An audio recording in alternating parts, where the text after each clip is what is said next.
Hey guys, welcome back to Intuitive Angling, and appreciate you guys coming by the channel for today's video.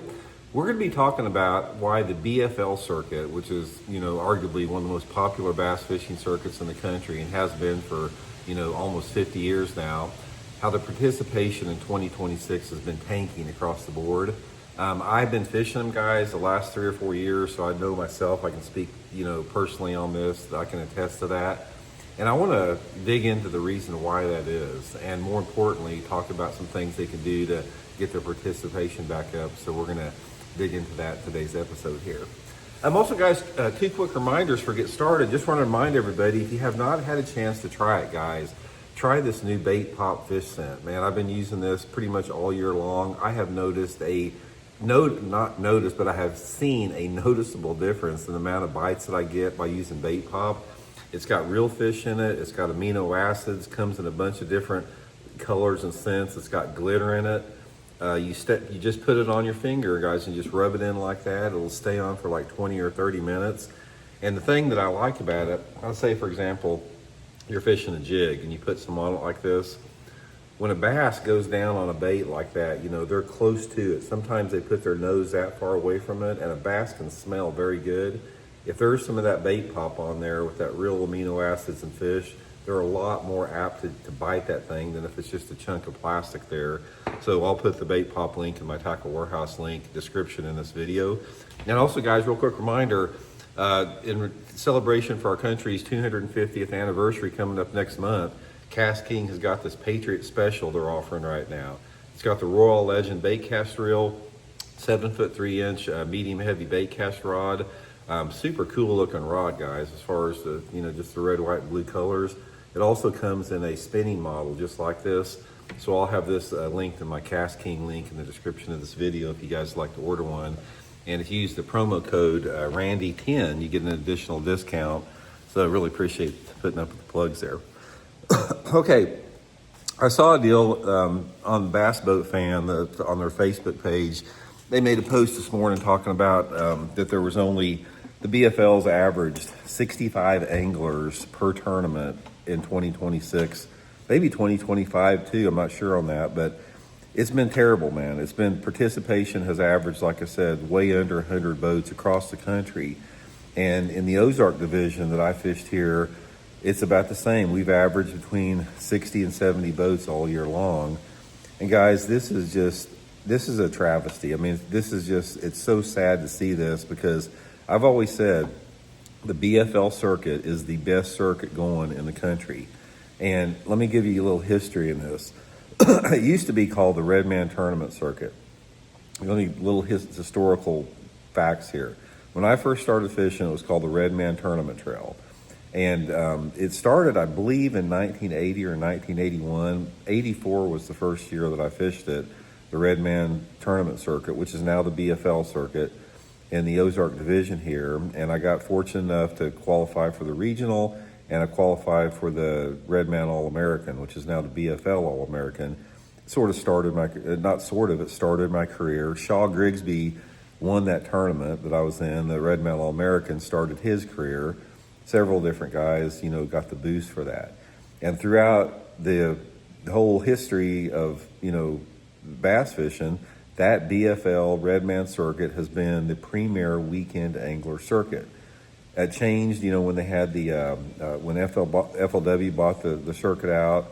I can't remember if it was I think it was the BFL when FLW had it. Yeah, it was the BFL when FLW had it, and then MLF bought it out.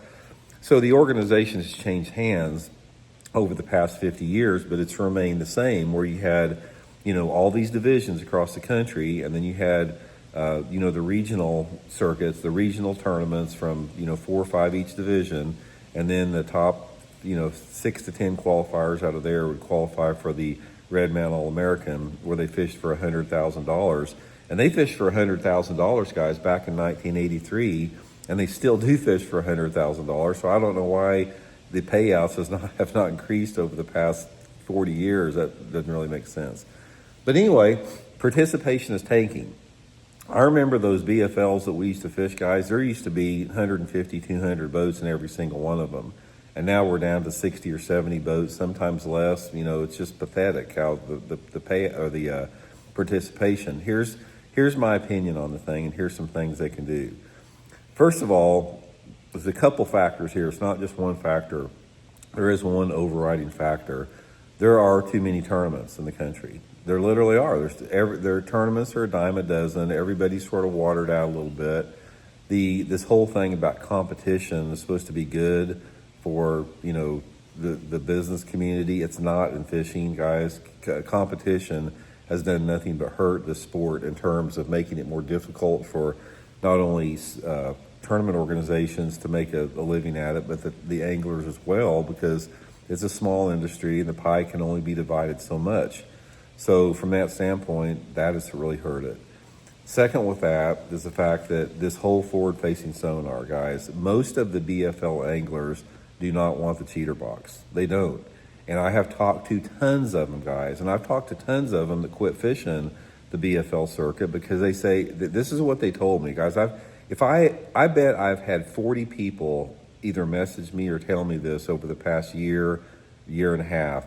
They say, I'm not going to fish these BFL tournaments and donate my money to a live scoper. They go, I don't want to fish like that. It's not fun anymore. I don't feel like I can compete. I don't feel like I can compete if I'm not a live scoper, and I don't want a live scope, so I'm not going to fish it. So this is another example, and I've talked about this for years, about how tournament organization participation is tanking because of this forward-facing sonar, especially on this particular circuit. Now, that is an easy fix, obviously, but the other stuff with that, one of the other reasons that I'm going to give you my synopsis of this is, like all tournaments, the BFLs are a money pit. And I'm going to explain how they can fix this too. You can finish in the top 10 in a tournament. Like I finished fifth, guys. I finished in fifth place at the BFL 2 weeks ago up at Truman Lake, and I won $310 for fifth place. So if you figure, you've got the $200 entry fee, you've got gas in your boat and truck, you've got food. A lot of guys stay all night. I mean, I'm just fortunate enough, I live close enough, I can drive back and forth, so they'll have a hotel bill in there. So you have to figure that a lot of guys that fish the BFL circuit, they've got close to $1,000 tied up into the tournament. By the time that if they practice any, and depending how much they practice, and if they have lodging or whatever, a lot of them are knocking on $1,000, to compete in that BFL tournament. And like in mine, I won $500 and I almost won the tournament.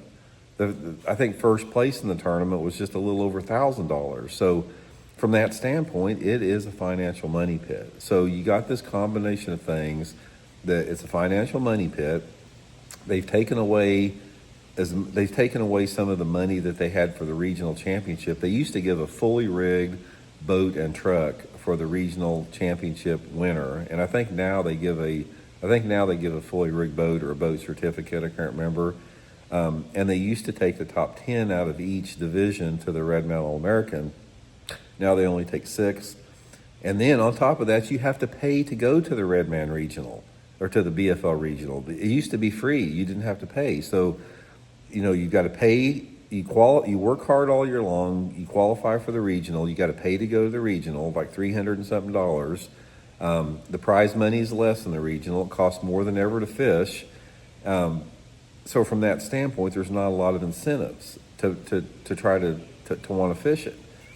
So here's what they can do, guys. Here's my message to MLF. If I ran MLF, if I bought MLF off of Boyd Duckett, this was what I would do. I would get rid of everything they have except for the BFL circuit, and I would own the BFL circuit. I would get rid of the Bass Pro Tour. I'd get rid of the Tackle Warehouse tournaments. I'd get rid of the Toyota Series, even though that is a good tournament circuit. And I would own the Weekend Angler and make it the best that they could be, and I would make it where it paid a lot of money. I would put all of the emphasis in the BFL circuit and market it as like this is the average bass angler's road to fulfilling their dream or living their dream, or if they do well on the circuit, they're going to be compensated financially. Make it where you have good sponsorships, the entry fees are reduced, the payouts go way up, You have big incentives to qualify for the regional championship. Go all in on it. And there are a lot more people, guys, out there that can swing a $200 entry fee to fish a BFL tournament than can swing a $5,000 or $6,000 entry fee to fish the Bass Pro Tour or the Tackle Warehouse events. These are $5,000 entry fee tournaments. So I can promise that, and obviously ban forward-facing sonar. I mean, that's the first thing. Ban forward-facing sonar, get rid of all the other tournament circuits MLF has, and just make it like it used to be, because there was nothing wrong with it before, guys. But here's the way it was before when I first started. They only had the Redman Tournament Trail. There wasn't all this other Toyota Series and bigger circuits and this and that. That came as the years went by. From, I think it was about 1980, now I may be wrong on this, but I think I'm pretty right on it. From about 1980 up until the mid-1990s, the only thing that there was the Redman Tournament Trail. It was, effectively the BFLs now. They didn't have anything else. And everybody loved it. It's like they had big fields. Everybody, was happy to fish them. I fished them back then. All of my buddies, they were excited to go to them. And as it got bigger, and as the FLW bottomed out, and MLF bottomed out, and they had 5 other circuits added to it, you got to the spot where it is right now. So anyway, guys, that is my advice to Boyd Duckett. Get rid of everything except the BFLs. Get rid of that stupid forward-facing sonar. Go back to the way it was back in the mid-1980s when it was awesome. And you'll see participation start to go up and probably get some full fields in there. So anyway, guys, let me know what you think about it. We'll talk later.